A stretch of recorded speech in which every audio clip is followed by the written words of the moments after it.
This conference will now be recorded.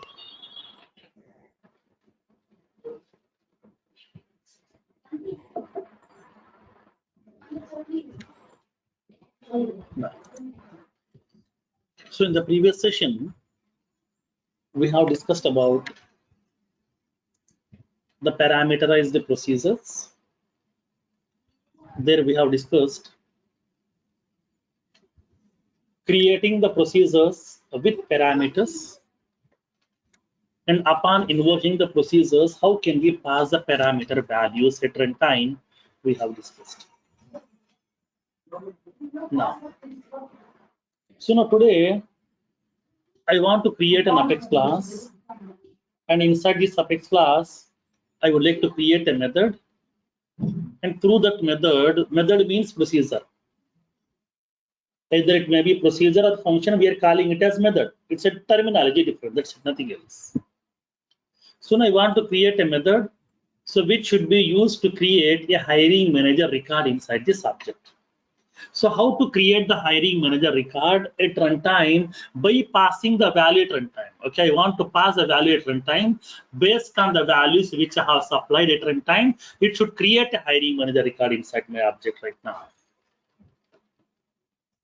Then how can we do that? Now let's see practically in this case. Now let's see. Take a small use case.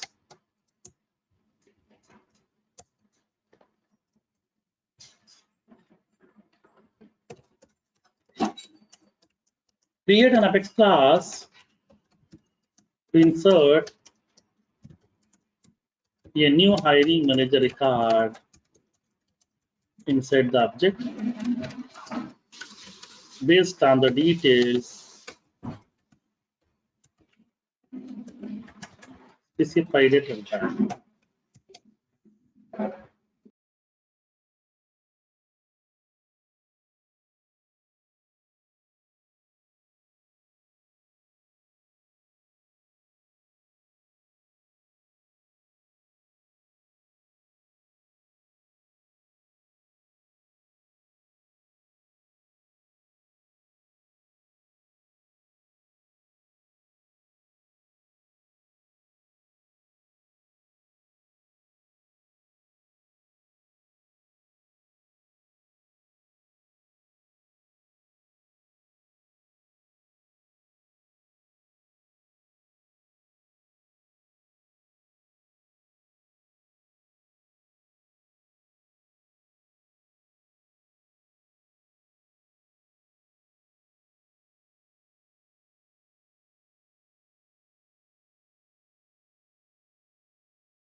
Now, so in this case, how can we create a new Apex class in order to create a new hiring manager record inside this object? Now let's see practically in this case.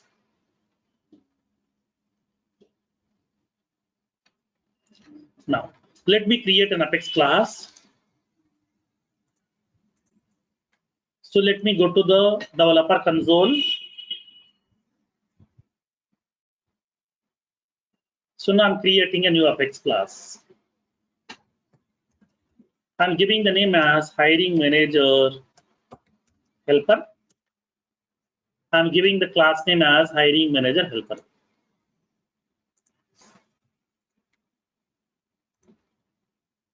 Now this is the class is available. Now I'm preparing a method. Public static void. That means I'm making this method as static. So static methods can be accessible just by using the class name and method name directly. Now, so public static void create HR record. So in order to create the new hiring manager record, so what kind of values we need to supply? I need to supply the 4 values. What are those 4 values? Let's see.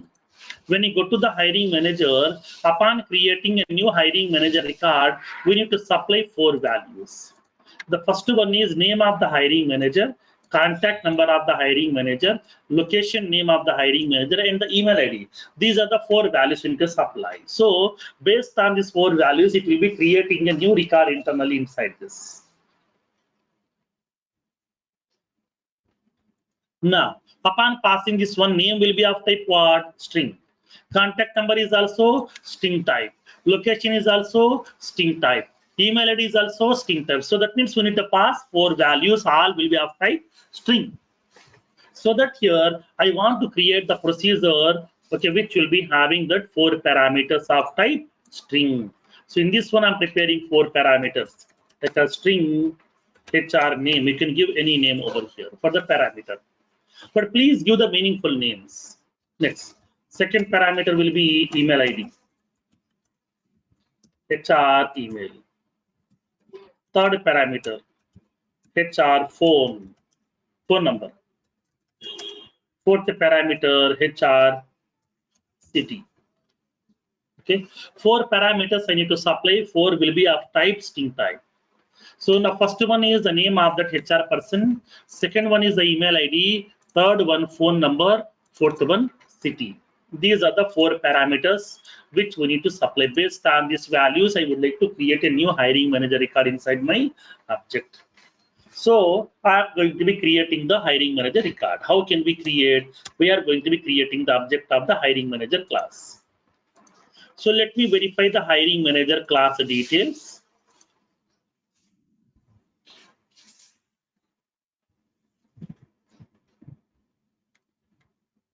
So what's the name of this class now? Hiring manager underscore underscore C. This is the class name. Hiring manager underscore underscore C. HR equals to new hiring manager underscore underscore C. So now here I'm going to be creating the object of this hiring manager class. So I need to supply the value HR dot name.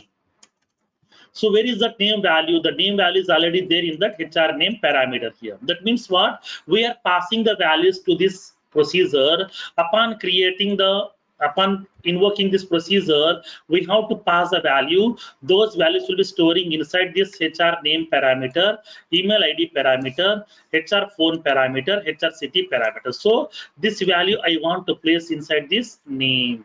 Whatever the value that I'm passing to this name parameter, please place this value for that name field, so that I'm indicating this HR name.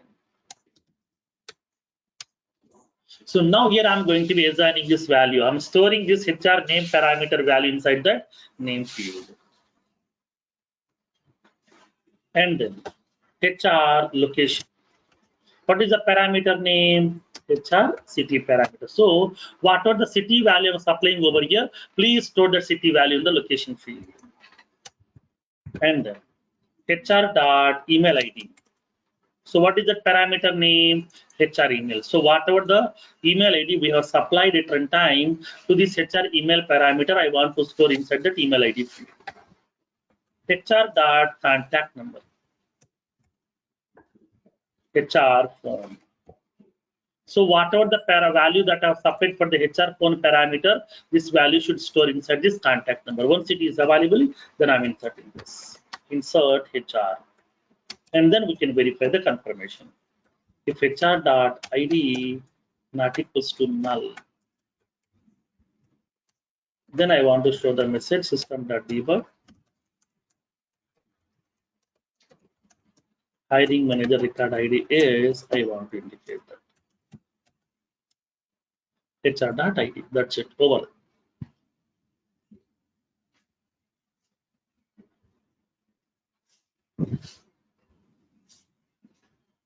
Now, so now here I'm going to be creating a procedure with the 4 parameters of type string.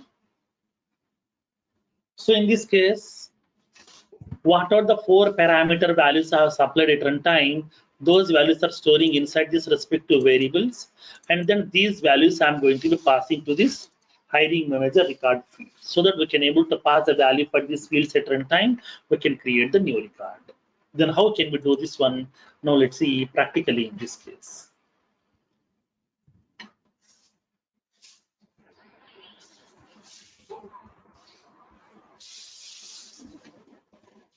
Now, Then how can we invoke this procedure right now? Let's see practically. So this is a static method that already told you static methods can be invocable just by using class name dot method name. Already we have discussed. Same thing. Okay, go to that execute anonymous window. Access this one class name dot method name is create HR record. In this one we have to pass 4 parameters. These are the 4 parameters we have to supply. First one HR name parameter. So I'm going to be supplying the value. What is the name? I would like to indicate that Manohar Kumar. Email ID. This is also of type string. I'm indicating that mano@gmail.com. HR phone. I'm passing some value.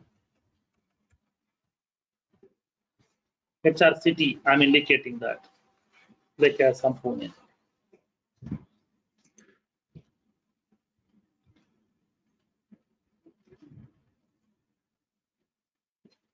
So I'm going to be creating a new hiring manager record inside my object over here by passing these values. So I'm invoking the procedure create HR record, which is available inside that hiring manager helper class. And then this procedure will be expecting 4 values. Now in this case, what will happen? Now let me explain. So what are the values I'm supplying here? This value will be going into this particular variable. And then this email ID will be going into this email parameter. Phone number will go to that phone parameter. So once the values are available, then these values I'm going to passing to the respective fields over here. I'm passing this phone value like this. So based on that, record will be getting created.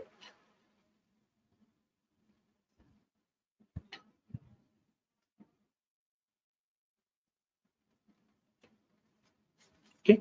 Now, this is how we are going to be invoking the procedures by passing the parameters at runtime. Like that, we can able to pass multiple values also. Now, let's see. So let me execute this piece of code.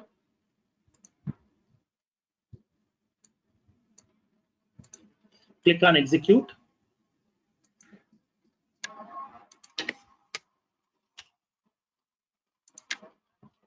Click on execute.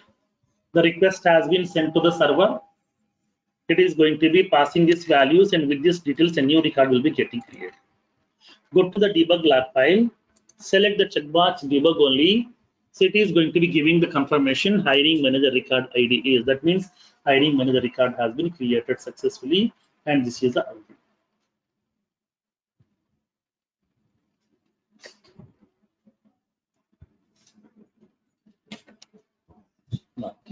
So let's see this one. Go to the hiring manager object. Let's see that record. Record is created or not? Yes. Manohar Kumar. My record has been created successfully. What are the details I have supplied at runtime? With these details, it has created the record. So this is the Manohar Kumar is the name.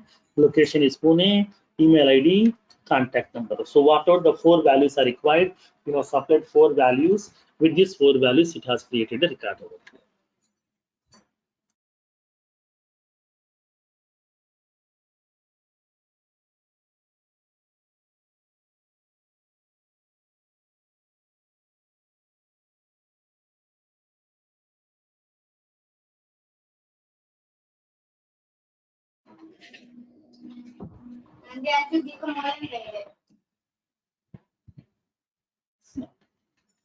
So now here in this case, we are going to be creating the record through programmatically by supplying the values at runtime. So this is how we need to create the procedure, and then we can able to supply the values for that procedure at runtime. So let me copy this code.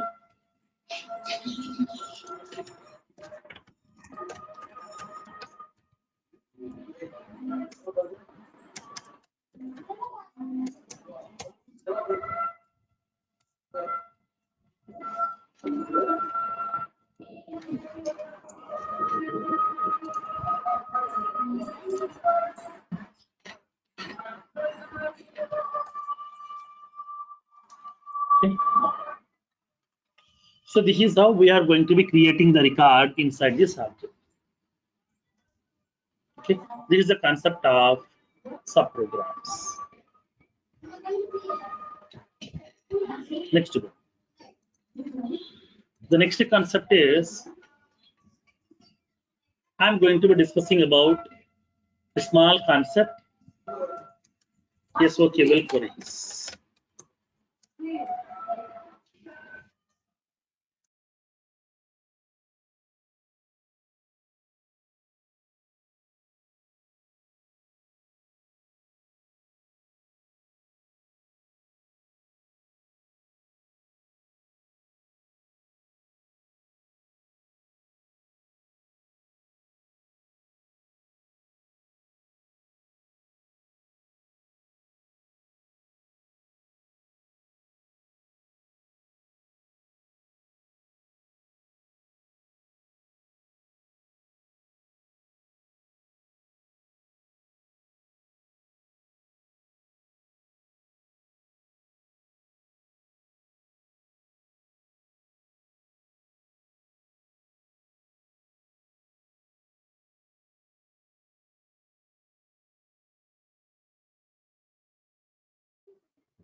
Now, so now let's see a new feature called as SOQL queries.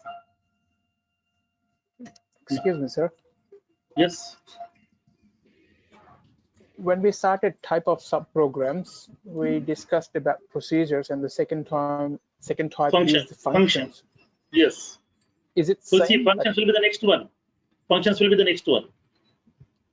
Those are also like as All right, procedures only, but just the difference is those will be returning some value. Those will see the next one. Okay, thank you. So now we'll see the concept of SOQL queries and what exactly the SOQL query and what is the use, how to prepare these SOQL queries and how can we fetch the data from one or more objects by using SOQL queries. We'll see practically one by one.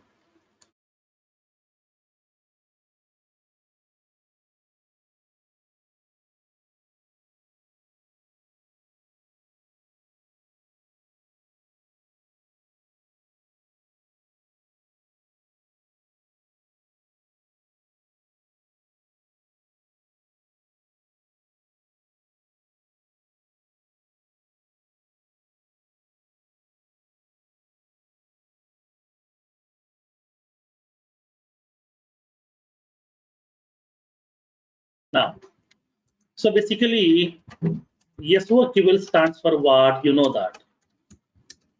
Salesforce Object Query Language. SOQL stands for Salesforce Object Query Language. So what do you mean by SOQL query? SOQL queries in the sense Salesforce Object Query Language, which is used to fetch the records from the object. That means we can fetch the record, nothing but we can retrieve the records here. As of now, you know, Salesforce has given that Salesforce CRM application to each and every user. As part of Salesforce CRM, we are able to store the customer's data. We can manage the customer's data. He may be an existing customer, he may be a new customer also. We can able to manage that customer's data by using this Salesforce CRM application. To manage that customer's data, we are using so many objects, nothing but so many tables like account, contact, opportunity, case, solution, campaign, lead, order, contract, product, price book, user, profile, role, like that. So many objects has been given by Salesforce. So in those objects, some records are there. Okay, in those objects, some records are there. It may be there may be some account records are there, some lead records are there, some case records are there, some position records are there, anything. Once the records has been stored inside the table, then how can we fetch those records? How to get those records from the table? Okay, through programming, we'll see. That concept is nothing but a Salesforce object query language.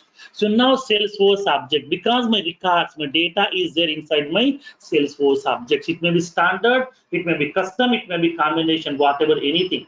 My data is available inside my Salesforce objects, inside the Salesforce tables. So now from those tables, I would like to fetch the data. Okay, from those tables, I would like to fetch the data to get the information.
Now, so now in this case, once the data is available inside your Salesforce objects, then I would like to fetch it. I want to fetch the data. I want to retrieve the data from those objects. In order to retrieve the data, we need to make a request to that database because all the tables are available inside that Salesforce database that is called as database.com. Database.com is the customized database of Salesforce where exactly all the Salesforce records will get resides. So from that, we can able to fetch the records. So in this case, if you want to get the record, then first of all, we have to make a request, right? Yes. That request is called as a query. Query means what? Query is nothing but a request. Suppose, for example, let's come to a general scenario. Assume that today I'm facing a problem with the laptop. I'm facing a problem with the laptop that my laptop is not rebooting. Then what we'll do generally, immediately we are making a call to the customer care of some Dell or HP, whatever the laptop that is associated. Assume that it's my Dell laptop, so I will make a call to the Dell customer care. So for example, one of the customer care executive has received my call. Then what you can do? Will you give an order to those people? Will you make a demand? No, it's a request. Boss, I am also one of your customer. I have purchased a new laptop almost some 8 months back. Still, I'm in the warranty period. Today, I'm facing some problem with the laptop. So now my laptop is not rebooting, even though whenever I press that power button, also my laptop is not rebooting. So please give me some solution. We are making a request. We are requesting them. This is the problem that I'm facing. So please resolve my problem. It's not an order. It's not a demand, it's a request. The request is called as a query. That means to whom we are going to making a query to database.com for what? To get the data. Data means record from what? From Salesforce objects. So now whenever we are making a request to that query, whenever we are making a request to that Salesforce database, what we need to do? So now can I inform to that? Can I write a sentence like, please give me account records like that? Will the database.com will understand? No. Suppose, for example, if I'm giving this information in terms of English, we can understand because everybody know English. Suppose if I'm speaking in Tamil, some people can't understand. If I'm speaking in some Urdu, other people can't understand. If I'm speaking in some other languages, small, the people can't understand. Because people can understand only in some specific languages, we have to discuss in that language only. Like the similar way here also, in order to send a request to the database.com, we can't give the request by our own words. Database.com is having its own language. It is supporting some specific formats. In that format only, we have to prepare that request, and then that request we have to send to the database.com to fetch the required records information from the object. So for that one, it has given a language. So now we are using a language, we are using some specific formats to prepare a request to the database.com to fetch some records from the Salesforce objects. Okay. So in this case, as of now, we have inserted the record by using insert statement. But sometimes I want to fetch the records. How can we fetch the records from the objects? In order to fetch the records from the object, we are using the SOQL query. So SOQL query is used to fetch the records from one or more objects. Not only from one object, from multiple objects also we can able to fetch the records. How many records? Not only one, multiple records also we can fetch. We can fetch either one or more number of records from one or more objects also.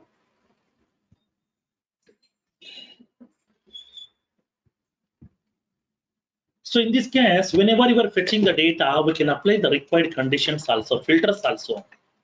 Like sometimes I want to fetch only those account records whose industry is equals to some banking. Other industry account records I don't want. I'm dealing with only banking industry accounts. So I want to apply this condition. Sometimes I want only those account records whose rating is equals to hot. Remaining account records I don't want. Sometimes I want only those account records whose annual revenue is more than 50 lakhs. Remaining records I don't want. Sometimes I want only those account records whose active status is equals to yes.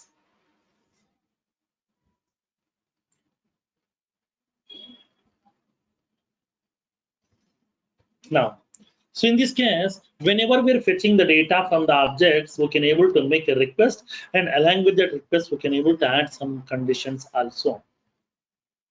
We can add some filters. By using that filters, we can add the conditions, and then with the help of those conditions, we can able to filter out the data. That means instead of fetching that unnecessary data, we can fetch only those records which are required for us. Only the required information. Don't fetch the unnecessary information, because unnecessarily it is occupying more memory. It will cause some application performance issues. So to avoid such kind of problems, always you have to follow some best practices also. So in this case, SOQL queries are used to fetch the records from one or more number of objects. Now,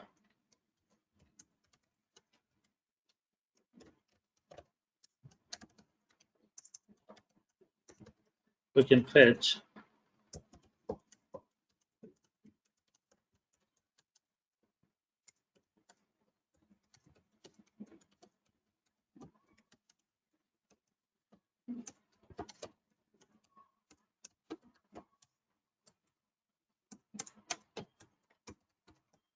from the Salesforce database. We can fetch either one or more number of records from one or more objects of Salesforce.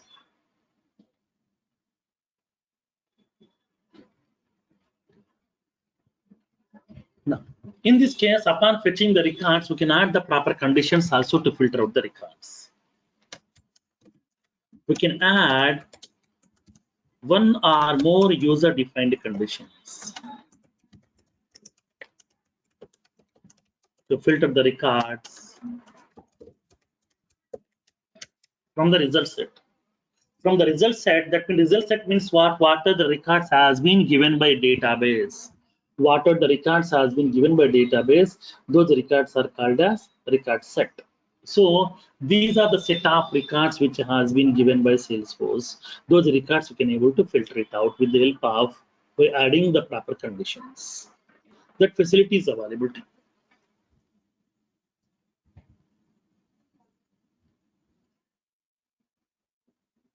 Now, so now here in this case, how can we prepare this SOQL query? Whenever if you want to prepare the SOQL query, we have to use a statement called as select statement. Okay, select statement. With the help of the select statement, we can able to prepare an SOQL query through which we can able to fetch either one or more number of records from the Salesforce objects.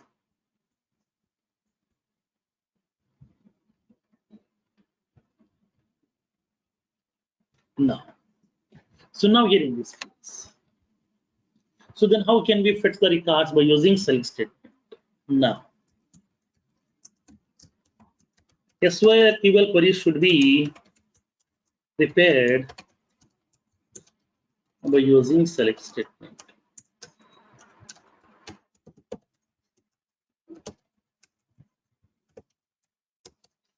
SOQL query should be prepared by using select statement. So in this case, how can we prepare this SOQL query? What is the syntax? Now let's see practically in this case. Syntax.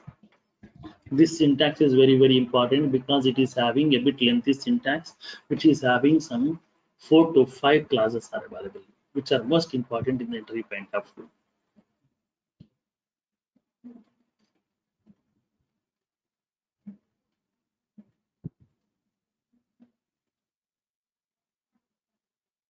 Now, so what is that syntax? Now let's see. You can specify select, field names are API names. Select, field names are API names. That means what? We can specify what fields information you want to query. We can specify the field name. If it is a standard field, specify that field name. If it is a custom field, specify that API name, so that we can specify. From object name, select, field names are API names from object name, and you can specify.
So now I'm indicating this where class.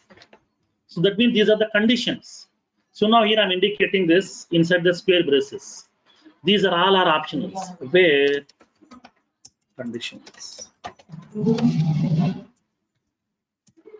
And then we can specify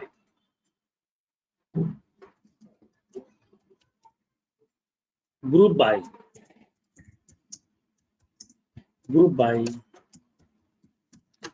column names.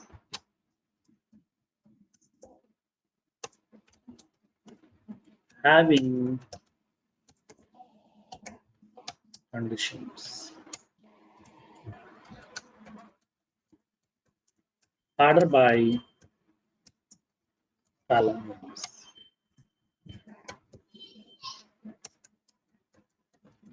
Limit number of records to return.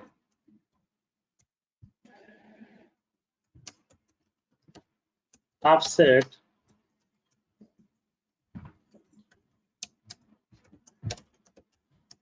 number of records to skip.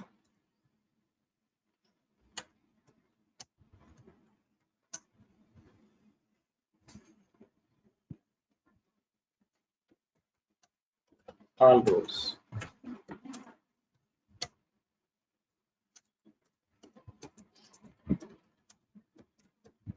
For update. This is the syntax of your select statement. This is the syntax of select statement. So now whenever if you want to fetch the records from one or more number of objects, then we can able to apply all these conditions. What conditions you want, we can able to apply. These are all are called as conditions or filters. So I'm fetching the data from where? From this particular object name. Here we have to specify the object name.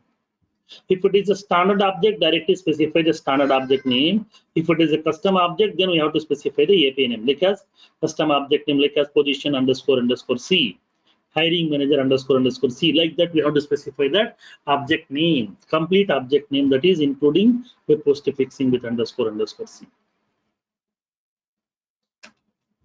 Now, so now here, what columns data I want to fetch? In that object, will be having so many columns. These are the columns information I want. Okay, these are the columns information I want. Remaining columns information I don't want over there. And then we can apply the filters. These are the various of filter options, like as a where clause, and then group by clause, having clause, order by clause, limit, offset, all rows for update.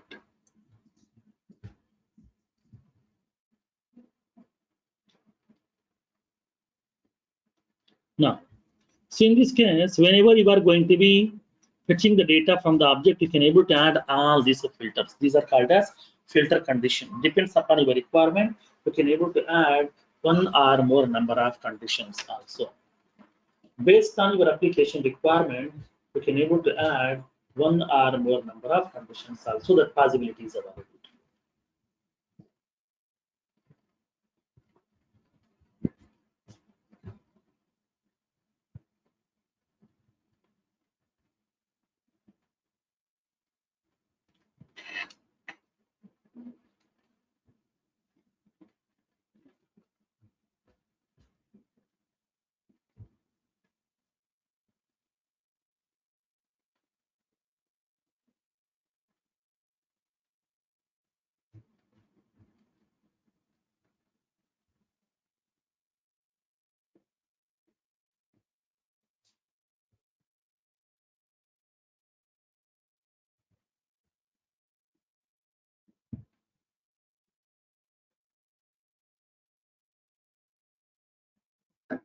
Now, so we can able to add one or more number of filter conditions, like as where class, group by class, having class, order by class, limit class, offset class, all rows class, for update class. These are the various classes. Classes means rules, principles, which we can able to use in order to add it along with the SOQL query to filter out the records. In order to filter the records, we are going to be adding all these conditions also. Now, so now in this case, whenever we are going to be using this SOQL query, okay, so what are the things that are specified inside this square braces? These are all are optionals. Okay, these all are optional. You no need to use all these things upon preparing the query. These are all are optional. These are not required. If you want, we can use it. Upon needed, we can use these filter conditions in order to filter out the records. Now, so now whenever we are going to be invoking this SOQL query, Salesforce has given some governor limits.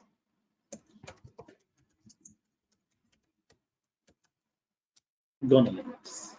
So what are the various governor limits has been given by Salesforce? Now let's see.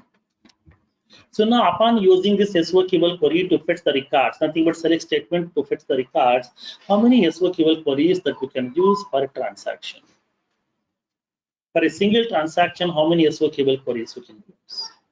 For a single transaction, Salesforce has given the limitation that we can able to use maximum of 150 DML statements. And then how many SOQL queries? 100 SOQL queries. Okay, 100 SOQL queries. DML statements are 150, SOQL queries are 100. So in this case, in a single transaction, we can use maximum of 100 SOQL queries. Why Salesforce has given the limitation is, so now if one person is keep on making the request to get the data from the databases, then Salesforce server may be busy with processing that particular user's request only. Then other people will be getting affected. So to avoid such kind of problems.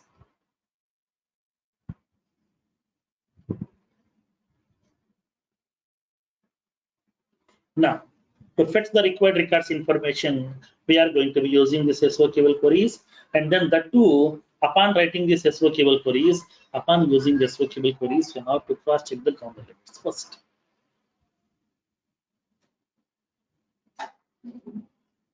Okay, now, then how many SOQL queries we can use? Within a single transaction, we can use maximum of 100 SOQL queries. Okay, you can have maximum of 100 SOQL queries inside a transaction.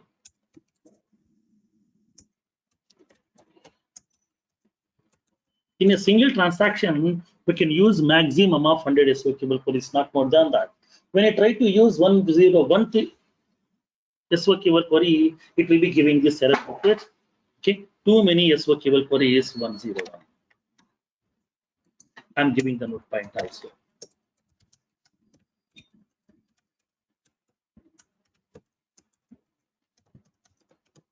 When the user tries to invoke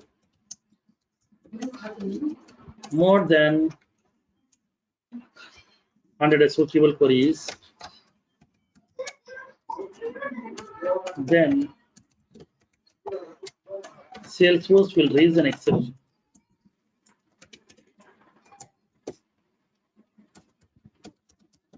System.limit exception.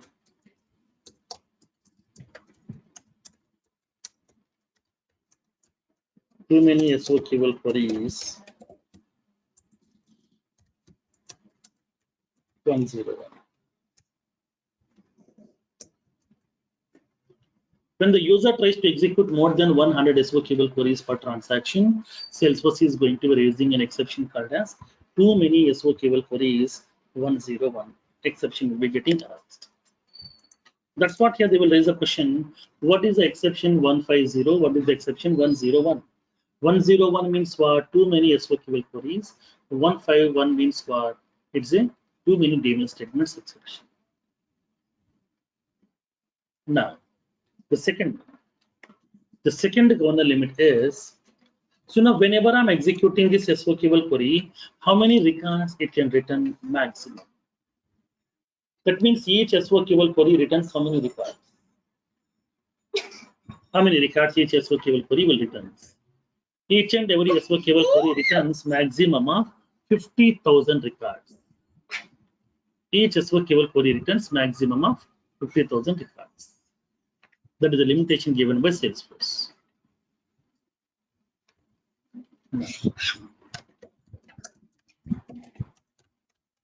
Each SOQL query can return maximum of 50,000 records. Each SOQL query can return maximum of 50,000 records.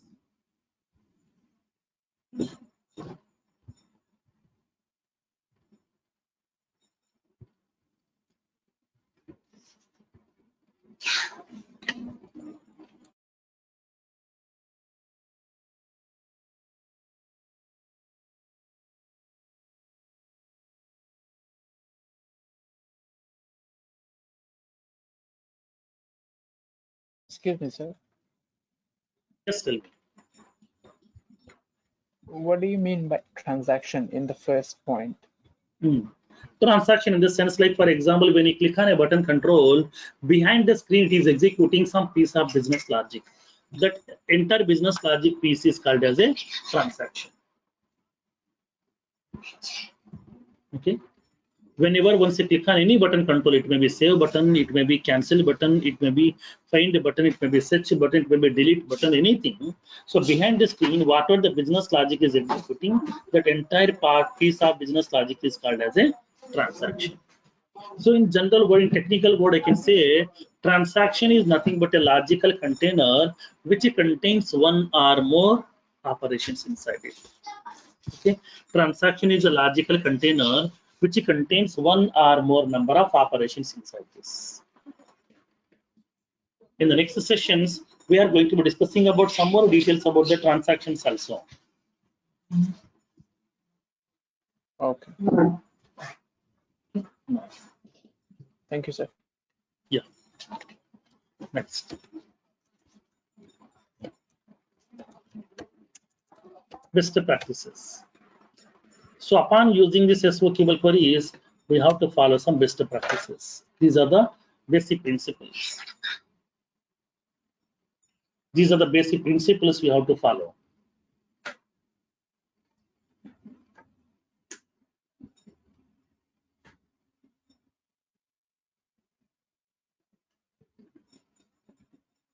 Now,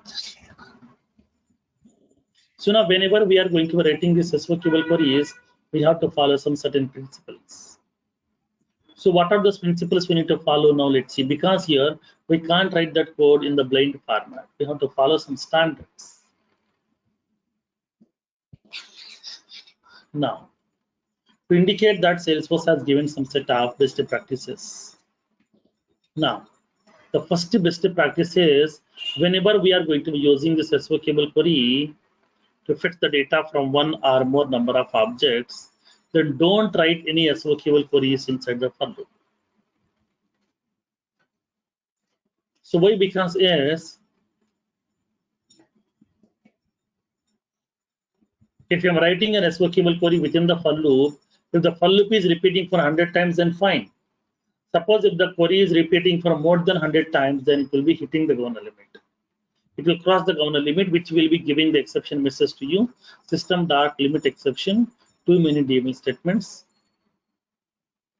too many SOQL queries, 101.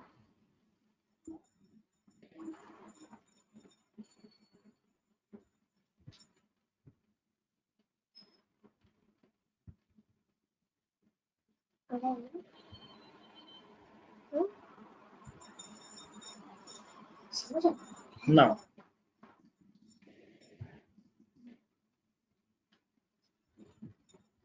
so now here in this case here, whenever we are using this SOQL queries, don't write any SOQL queries within the for loop. Why? Because if the for loop is repeating for 100 times, then fine, no problem. Because I'm having 100 SOQL queries per transaction. Suppose if the query is written for more than 100 times, then it is going to be hitting the governor limit. It will be aborting your transaction automatically. So for that reason, always we have to write the SOQL query outside of the for loop. Don't write within inside. Now,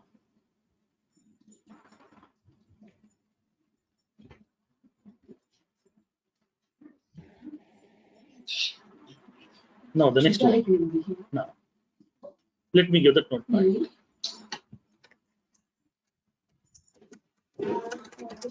Upon using the SOQL queries,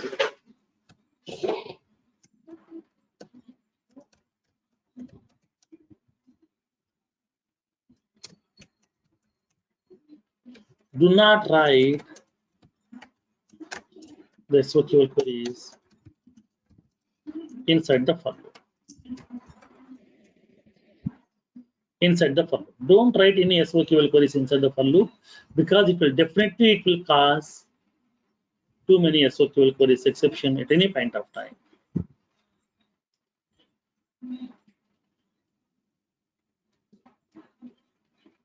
Now, the second one, whenever I'm going to be using this SOQL query, in order to fetch the data, don't fetch the unnecessary columns information. Okay, don't fetch the unnecessary columns information. Please fetch only those columns which are required for you. Whatever the columns data is required, fetch only that columns data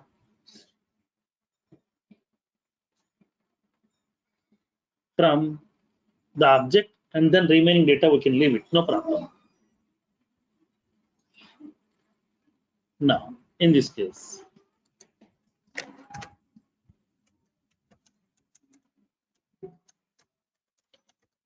don't write any SOQL queries.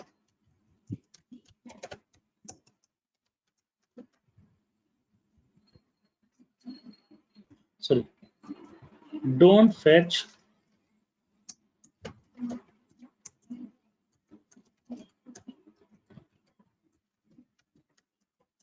unnecessary fields information from the objects by using SOQL queries. By using SOQL queries, don't fetch the unnecessary columns information. So whatever the data is required, fetch only that respective data over here from your objects. These are the best practices we have to follow. 2 governor limits, 2 best practices are available here. As part of governor limits, we can have maximum of 100 SOQL queries per transaction, and then for each SOQL query can return maximum of 50,000 records. And then upon writing this SOQL queries, we have to follow some best practices. And then as part of best practices, the first one is don't write any SOQL query inside the for loop. Why? Because if the SOQL query, if the for loop is repeating for 100 times, then fine. If the for loop is executing for more number of times, then it will be getting affected. So that don't write any SOQL queries within the for loop. Always you have to write outside. It's a fundamental principle. And then upon writing this SOQL query, don't fetch the unnecessary columns information. So please fetch only the required columns information from your object. Instead of fetching the unnecessary columns information, we can fetch only the required columns information from your object. Then how can we prepare these SOQL queries? How can we execute? How many ways are available? Ways to invoke SOQL queries.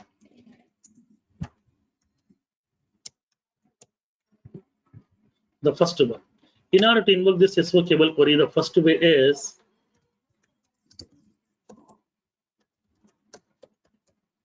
by using execute anonymous window.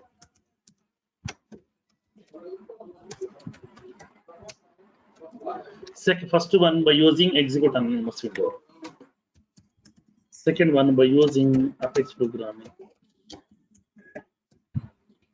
With the help of this Apex programming, also we can able to execute this SOQL queries. Third one by using workbench tool.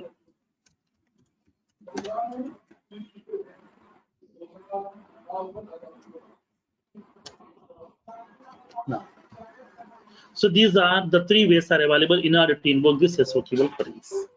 Then how can we execute this SOQL queries by using execute anonymous window?